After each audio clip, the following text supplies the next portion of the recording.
বর্তমান পদ্ধতিতে জাতীয় নির্বাচন হলে তা গ্রহণযোগ্য হবে না। আগে সংস্কার, তারপরে জাতীয় নির্বাচন দিতে হবে। জাতীয় নির্বাচনের পরিবেশ সৃষ্টি হয়েছে কিনা তা যাচাই করতে আগে পরীক্ষামূলক স্থানীয় নির্বাচন দিতে হবে বলে দাবি করেছেন ইসলামী আন্দোলন বাংলাদেশের সিনিয়র নায়েবে আমির মুফতি সৈয়দ মোহাম্মদ ফয়জুল করিম। শুক্রবার বিকেলে ইসলামী আন্দোলন বাংলাদেশ জামালপুর সদর উপজেলা শাখা আয়োজিত গণসমাবেশে প্রধান অতিথির বক্তব্যে একথা বলেন তিনি।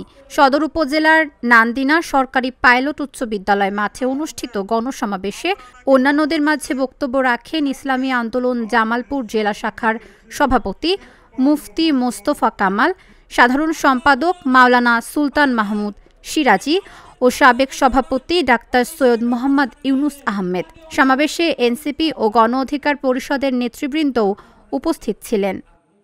আমি মনে করি বাংলাদেশের কৃষ্টি কালচার এবং সংস্কৃতি বহির্ভূত এটা আমরা অবস্থাতেই চাই না।